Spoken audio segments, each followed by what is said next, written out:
Hi friends, मैं राजकुमार sir. सबसे पहले आप लोग को मैथ क्लासेस राजकुमार सर यूट्यूब चैनल में बहुत बहुत स्वागत है। देखिए, हम लोगों ने पिछले लगभग 17 से 18 वीडियोज में यानी 2 चैप्टर, एक आईटीएफ इनवर्स ट्रिग्नोमेट्रिक फंक्शन को पूर्ण रूप से हम लोग पढ़ लिए हैं। उसके बाद दूसरा चैप्टर जो है हम लोग का डिटर्मिनेंट, ये हम लोगों का चैप्टर चल रहा है। तो डिटर्मिनेंट में हमने आपको लगभग 4-5 वीडियो अपलोड कर चुके हैं। अब जो हमारा ये वीडियो होगा इसमें हम लोग एक्सरसाइज 4.2 सॉल्व करेंगे, क्योंकि हमने पहले की 1 2 3 वीडियो तक हमने आपको परफेक्टिव और डिटर्मिनेंट सारणिक के बारे में पूर्ण रूप से बताने का काम किया था। अब जो है हम लोगों का यहाँ पे एक्सरसाइज 4.2 सॉल्व करना है। तो आप देखिए, आप इन सभी चैप्टरों को पूर्ण रूप से अपने घर पे बैठ के पढ़िए और आपसे रिक्वेस्ट है कि आप सरकार द्वारा दिए गए हर प्रकार की रूल को फॉलो करें, घर से बाहर ना निकले, अपनी सुरक्षा स्वयं करें, किसी प्रकार की अफवाह से बचे। यानी मीडिया में आजकल कई प्रकार की अफवाहें फैलाई जाती है, किसे होता है वो होता है, ऐसा कुछ नहीं है। आप लोग एकदम बिल्कुल अलर्ट रहिए। मुझे उम्मीद है कि जैसे ही ये सूचना मिलेगी राज्य सरकार द्वारा कि अब आपकी कोचिंग इंस्टीट्यूट, स्कूल, कॉलेज खुल जाएगा, तो हम लोग पुनः आपके साथ जुड़ जाएंगे और आप लोग की पहले की जैसी पढ़ाई होने लगेगी। अभी आप लोग जैसे ही हम ऑनलाइन आपको पढ़ा रहे हैं, तो ऑनलाइन जो वीडियो हम आपको डाउनलोड करके आपके चैनल पे दे रहे हैं, आप उस चैनल पे जाके एक एक करके पढ़िए। क्योंकि देखिए, बहुत सारे विद्यार्थी हैं, अगर एक समय फिक्स किया जाता है तो उस समय पे एकत्रित नहीं हो पाते हैं, जिससे बहुत सारी संभावनाएं हो सकती है। इसीलिए बेहतर रिजल्ट इसी चीज से मिल रही है कि हम लोग वीडियो अपलोड कर रहे हैं और आप लोग उन सभी वीडियो को देखिए, पढ़िए और जबरदस्त तरीका से पढ़िए। पूरे अपने घर में अपने फैमिली के साथ समय को एंजॉय करके बिताइए, ताकि किसी प्रकार की आपके ऊपर प्रेशर न पड़े और आप बिल्कुल स्वस्थ हो, आप बेहतर रिजल्ट लाने की कामना करें, ये हमारी सोच है। तो चलिए अब हम शुरू करते हैं एक्सरसाइज 4.2। देखिए, हम लोग एक्सरसाइज 4.2 के पहला जो सवाल की हेडिंग है उसको हम लोग देखेंगे। तो देखिए, यहाँ पे क्या बताया गया है कि बिना प्रसरण किए और सारणिकों के गुणधर्मों का प्रयोग करके प्रश्न 1 से 5 तक को सिद्ध कीजिए। यानी देखिए, हमने आपको गुणधर्म प्रॉपर्टी पिछले वीडियो में बताया है। उसमें क्या कर रहा है कि आप बिना प्रसरण किए, बिना एक्सप्लेन किए, बिना एक्सपेंडिंग किए आप इस सवाल को डायरेक्ट प्रॉपर्टी को यूज करें और प्रॉपर्टी से बना के आरएचएस में 0 ला दे। यानी इस सवाल के हिसाब से हम लोग को सॉल्व करना है। तो चलिए हम शुरू करते हैं आप लोग की पहला सवाल। और इस सवाल को देखना है, यानी आप पूरे तरीका से देखिए। आप जब सवाल देख लेते हैं तो वीडियो एक बार देख लीजिए, उसके बाद रुक रुक कर पूरे वीडियो को आप उस प्रॉब्लम को अपने कॉपी में नोट कीजिए और कॉपी में नोट करने के बाद उसको आप खूब बढ़िया से एक थ्योरी की कॉपी जो बनाए हैं उसमें आप उसको लिखते चलिए, ताकि आने वाले समय में आपको किसी प्रकार की प्रॉब्लम ना हो। तो चलिए हम शुरू करते हैं पहला सवाल। देखिए, यहाँ पर एलएचएस दिया है X Y Z A B C, X plus A, Y plus B, Z plus C. अब इस चीज को हमें सॉल्व करना है। तो जरा सा आप ध्यान से देखिए कैसे हम लोग सॉल्व करेंगे, इस चीज को समझना है। यहां हमें दिख रहा है कि अगर हम C1 और C2 को जोड़ देंगे तो मुझे C3 के जैसा रिजल्ट C1 में प्राप्त हो जाएगा। तो जैसे ही C1 और C3 आपस में समान होगा, तो हम लोग एक प्रॉपर्टी पढ़े हैं कि यदि किसी सारणी के 2 पंक्ति या 2 स्तंभ आपस में समान हो तो सारणी के मान 0 होता है। बिल्कुल आसानी से रिजल्ट मिल जाएगा। तो देखिए, हम यहाँ पे काम शुरू करते हैं। C1 और C2, तो C1 जोड़ C2, C1 और C2 को जोड़ने पे, तो C1 और C2 को जोड़ेंगे तो हो जाएगा x प्लस ए हो जाएगा y प्लस बी और ए हो जाएगा z प्लस सी। यहाँ a b और c, यहाँ हो जाएगा x प्लस ए, y प्लस बी और ए हो जाएगा z प्लस सी।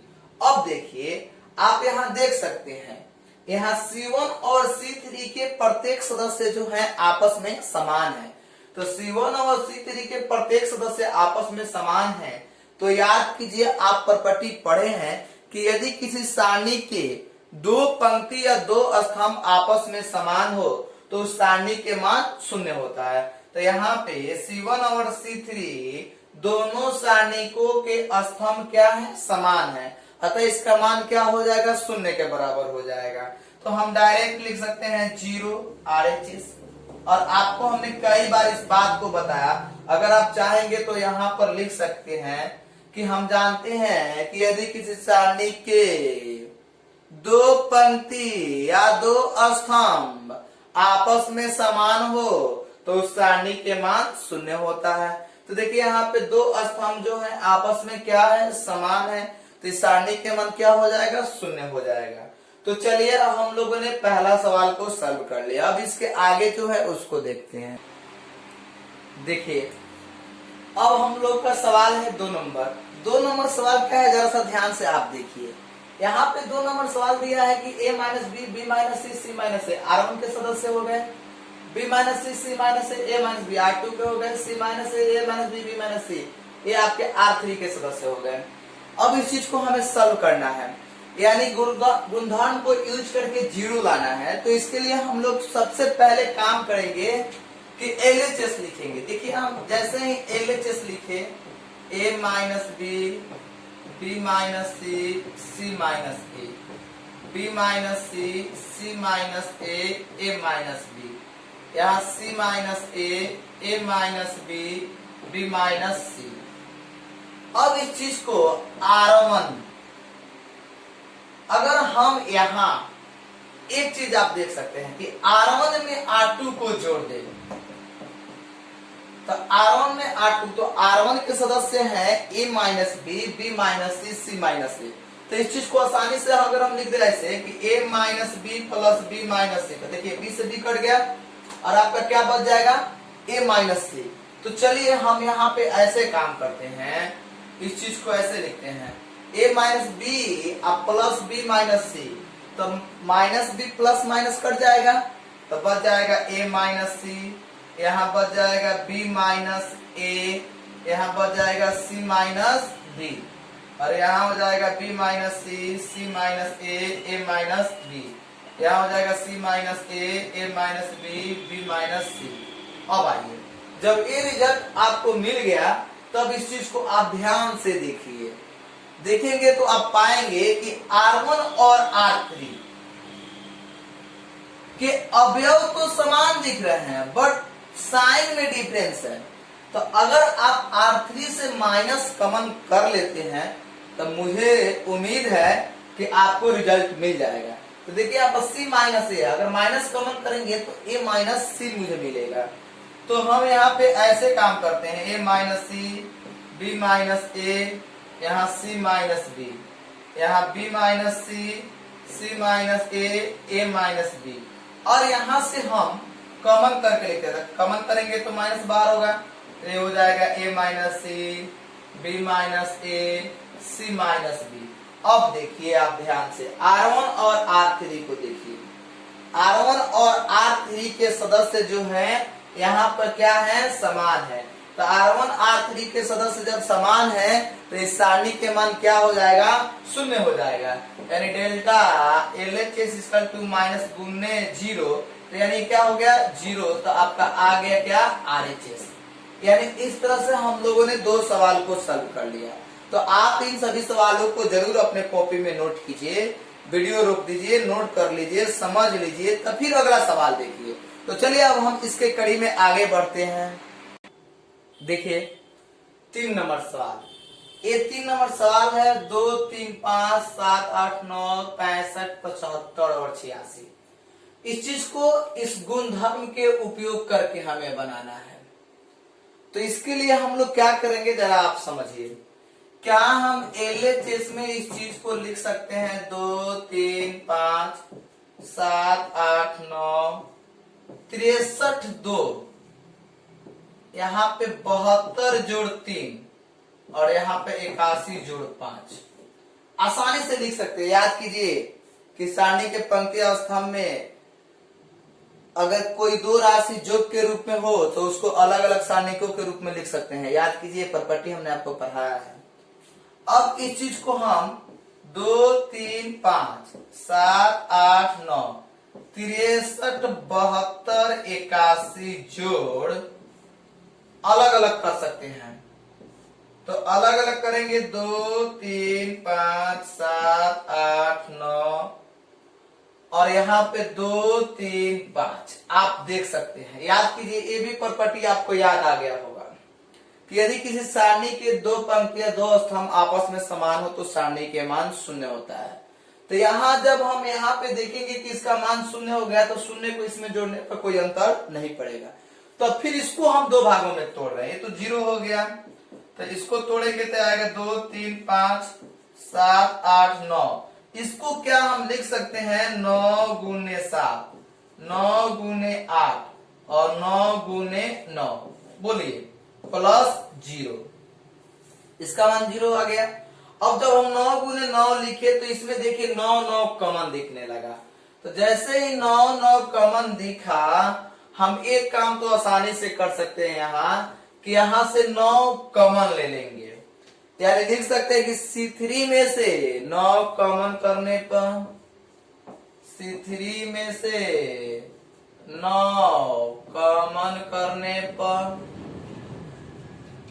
देखिए तो जैसे 9 कॉमन होगा तो अवयव बचेंगे 2 3 5 7 8 9 और यहाँ भी बचेंगे 7 8 9 9 और इसका मान देखिए यहाँ पे यानी कि सारणी के दो पंक्तियां दो स्तंभ आपस में समान हो तो सारणी के मान शून्य होता है। तो 9 गुने 0 इक्वल टू 0 RHS रिजल्ट आ गया। यानी इस तरह से हम लोगों ने प्रॉपर्टी पे आधारित 3 सवाल को सॉल्व कर लिए। तो देखिए इन तीनों सवालों में सबसे मूल रूप से डिपेंड है प्रॉपर्टी। यानी सभी सवाल को हम लोग प्रॉपर्टी से बना रहे हैं। ऐसे हम एक्सपेंड भी करते तो आंसर 0 आ जाता, बट मतलब उससे नहीं है। हम लोग को प्रॉपर्टी बोला है तो हम लोग प्रॉपर्टी के हिसाब से ही काम करेंगे। तो 3 सवाल हम लोग सॉल्व कर लिए। अब इसके आगे की सवाल है, देखिए यहाँ सवाल है 4 नंबर। हमें गुणधर्म का प्रयोग करके 0 लाना है। तो सबसे पहले हम लोग LHS लेके चलते हैं। यहाँ से 1 1 1 BC CA AB, इसको लिख सकते हैं AB जोड़ AC, BC जोड़ AB, CA जोड़ BC। अब आइए अब हम यहाँ C2 और C3 को आपस में जोड़ देते हैं। तो C2 और C3 को जैसे ही हम आपस में जोड़ेंगे AB plus BC plus AC हमें रिजल्ट मिल जाएगा। तो यहाँ पर अगर हम C3 प्लस C2 तो अगर जोड़ते हैं तो ये तो C1 जेम के 3, C2 भी जेम के 3, पर इसमें रिजल्ट में परिवर्तन होगा AB जोड़ AC जोड़ BC। ये हो जाएगा BC जोड़ AB जोड़ CA। ये हो जाएगा CA जोड़ BC जोड़ AB।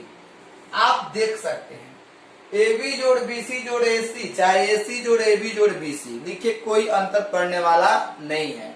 तो जब हम इतना लिख सकते हैं तो क्या यहाँ से C3 से AB AC BC को कॉमन करके लिख सकते हैं। तो अब हम यहाँ लिखेंगे C3 में से AB जोड़ BC जोड़ CA कॉमन करने पर जैसे कॉमन करेंगे तो मुझे रिजल्ट मिल जाएगा AB जोड़ BC जोड़ CA कॉमन हो गया। यहाँ 1 1 1 1 1 1 यहाँ BC CA AB और यहाँ 1 1 1।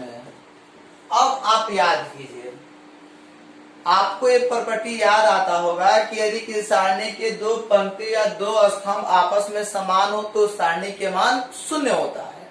तो आसानी से हम यहाँ पे लिख सकते हैं गुने 0, क्योंकि यहाँ पे C1 है और ये क्या है C3, दोनों आपस में इक्वल है, इसलिए 0 RHS, यानी कि आपको RHS यहाँ पर मिल गया। अब इसके आगे जो सवाल है बहुत अच्छा सवाल है, थोड़ा लॉन्ग है, देखिए बहुत अच्छा सवाल है, यानी 1 से 5 तक के सवाल में सबसे बेहतरीन सवाल है। इसमें 2-3 प्रॉपर्टी यूज करके हम लोग बनाएंगे। तो चलिए हम स्टार्ट लेते हैं सवाल नंबर 5। तो सवाल नंबर 5 में सबसे पहले हम लिखते हैं LHS B plus C Q plus R Y plus Z C plus A R plus P Z plus X। और देखिए इसी में हम लिख देते हैं इस चीज को, यहाँ A P X जोड़, आप तो इसी के हैं कि दो किसानी के दो अवयव अगर जोड़ के रूप में हो तो दोनों को अलग अलग सारणिकों के रूप में लिख सकते हैं। तो अब हम यहाँ A P X लिखे हैं, तो यहाँ B Q Y, तो पहले तो B plus C Q plus R Y plus Z, यहाँ C plus A R plus P Z plus X, यहाँ आ गया B Q Y। अब चलिए, अब आप देख सकते हैं यहाँ हम इसको डेल्टा बराबर डेल्टा 1 जो डेल्टा 2 लिख सकते हैं। इसको हम डेल्टा 1 लिख लिए, इसको क्या लिख लिए डेल्टा 2 लिख लिए, दोनों को जोड़ के रूप में लिख दिया। अब हम एक एक सवाल को सॉल्व करेंगे यहाँ से। तो यहाँ से जब हम सॉल्व करेंगे तो सबसे पहले तो काम करते हैं कि हम डेल्टा 1 लेके चलते हैं। तो डेल्टा 1 इक्वल टू दिया है B plus C Q plus R Y plus Z C plus A R plus P Z plus X A P X। देखिए मुझे रिजल्ट की तरफ ध्यान देना है, मुझे RHS में चाहिए 2 APX BQY CRZ। APX तो दिख रहा है बट BQY और CRZ हमें चाहिए, तो इसके लिए हम लोग क्या करेंगे, इस चीज को सोचना है। तो देखिए अगर हम यहां से R2 में R3 को घटा दे तो मुझे CRZ आसानी से मिल जाएगा। तो सबसे पहले काम करते हैं, हम इस चीज को घटा लेते हैं, यानी कैसे घटाएंगे, तो आप देखिए इस चीज को, delta 1 R2 minus R3, R2 में से R3 घटाने पर तो R1 जो कहते हैं B plus C Q plus R Y plus Z, यहां से घटाएंगे तो ये हो जाएगा C, ये हो जाएगा R, ये हो जाएगा Z, APX APX। अब चलिए, अब यहाँ पे R1 में अगर हम R2 को घटा दे तो मुझे कुछ हद तक रिजल्ट इससे मिलता जुलता दिखाई देने लगेगा, तो वो भी काम हम कर लेते हैं। यहाँ R1 माइनस R2, तो delta 1 B plus C minus तो B Q plus R minus R, तो Q Y plus Z minus तो Y, यहाँ CRZ APX। समझ गए? अब आइए, अब आप इस चीज को ध्यान से देखिएगा तो आपको मिलेगा APX तो है, BQY भी इसमें है, CRZ भी इसमें है, बट ये स्थान इसका चेंज दिखाई दे रहा है। तो अब हम लोग को स्थान को ध्यान में रखना है कि स्थान कैसे परिवर्तित करेंगे। तो याद कीजिए, आप प्रॉपर्टी पढ़े हैं कि यदि किसी सारणी के पंक्ति या स्तंभ को आपस में परिवर्तित किया जाए तो उसके मान में परिवर्तन नहीं होता है बट उसके चिन्ह में परिवर्तन हो जाता है। तो उस चीज को हमें यहाँ पे समझना है। तो देखिए अब इस चीज को हम यहाँ लिख रहे हैं कैसे, देखिए यहाँ पे हम सबसे पहले R1 और R3 को देखते हैं। तो R1 की जगह पे R3 और R3 की जगह पे R1। जब ऐसा करेंगे तो सारणी के मान में परिवर्तन तो नहीं होगा, बट इसके चिन्ह में परिवर्तन हो जाएगा। तो इस चीज को हम लिख सकते हैं डेल्टा 1 माइनस बाहर हो गया। कैसे? अब R1 कहा जाएगा R3 की जगह पर, R3 कहा जाएगा R1 की जगह पर, APX और CRZ जो कहते हो, और यहाँ आ जाएगा BQY। अब चलिए, एक बार तो माइनस आ गया, APX मिल गया, BQY मिलना चाहिए था R2 में, तो मिल गया R3 में। तो फिर वही काम आपस में चेंज कर देंगे। जैसे ही आपस में चेंज करेंगे चिन्ह में परिवर्तन हो जाएगा, यानी एक माइनस बाहर आ जाएगा। तो डेल्टा माइनस और पुनः माइनस बाहर हो गया। इस बार हम APX तो रहने देते हैं, चेंज इसको करना है R2 और R3 को। तो इसके बदले लिखेंगे BQY CRZ। तो चलिए, अब यहाँ पर रिजल्ट हमें मिल गया डेल्टा 1 का। आप देख सकते हैं डेल्टा 1 का रिजल्ट मुझे इस रूप में मिला, APX BQY CRZ। यानी हम लोग ने डेल्टा 1 के रूप में इस वैल्यू को लिख लिया। अब हम डेल्टा 2 सॉल्व करके इसके बराबर ला देंगे और दोनों को जोड़ देंगे, तो मुझे आसानी से इतना रिजल्ट मिल जाएगा। तो चलिए अब हम डेल्टा 2 को सॉल्व करते हैं। यहां हम लोगों को डेल्टा 2 देखना है। तो डेल्टा 2 में देखिए क्या है, delta 2B plus C Q plus R Y plus Z है, यहाँ BQY है। अगर हम यहाँ पे R1 माइनस R3 लिख दे तो मुझे कुछ हद तक रिजल्ट मिलता दिखाई दे रहा है। तो चलिए लिखते हैं B प्लस C में से माइनस B तो बचेगा C, Q प्लस R में से माइनस Q तो बचेगा R, Y plus Z minus Y तो बचेगा Z। यहाँ पर हो जाएगा C plus A, R plus P, Z plus H, यहाँ बचेगा BQY। अब आइए, अब जब हम इस चीज को लिखेंगे तो डेल्टा 2, अब यहाँ पे R2 है तो R2 में से R1 को घटा लेंगे। तो जैसे ही R2 में से R1 को घटाएंगे मुझे रिजल्ट मिल जाएगा। तो यहाँ लिखते हैं R2 माइनस R1। तो R2 माइनस R1 लिखेंगे तो डेल्टा 2 देखिए CRZ, और यहाँ पे C plus A minus C तो बचेगा A, R plus P minus R तो बचेगा P, Z plus X minus Z तो बचेगा X, यहाँ BQY ये मिला। अब इस चीज को हमें चेंज करना है, तो फिर वही प्रोसेस अपनाएंगे हम चेंज करने के लिए। अगर हम यहाँ पे लिख दिए डेल्टा 2 तो देखिए CRZ APQ, अगर R2 को R1 के जगह पे, R1 को R2 के जगह पे लिखते हैं तो मुझे कुछ हद तक रिजल्ट मिल जाएगा। तो जैसे ही परिवर्तित होगा एक चिन्ह माइनस बाहर आ जाएगा।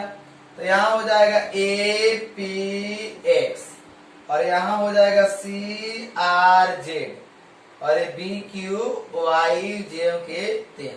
फिर चलिए, एक बार तो माइनस बाहर हो चुका है, फिर एक बार परिवर्तित करना है यहाँ पे C और यहाँ पे होगा B।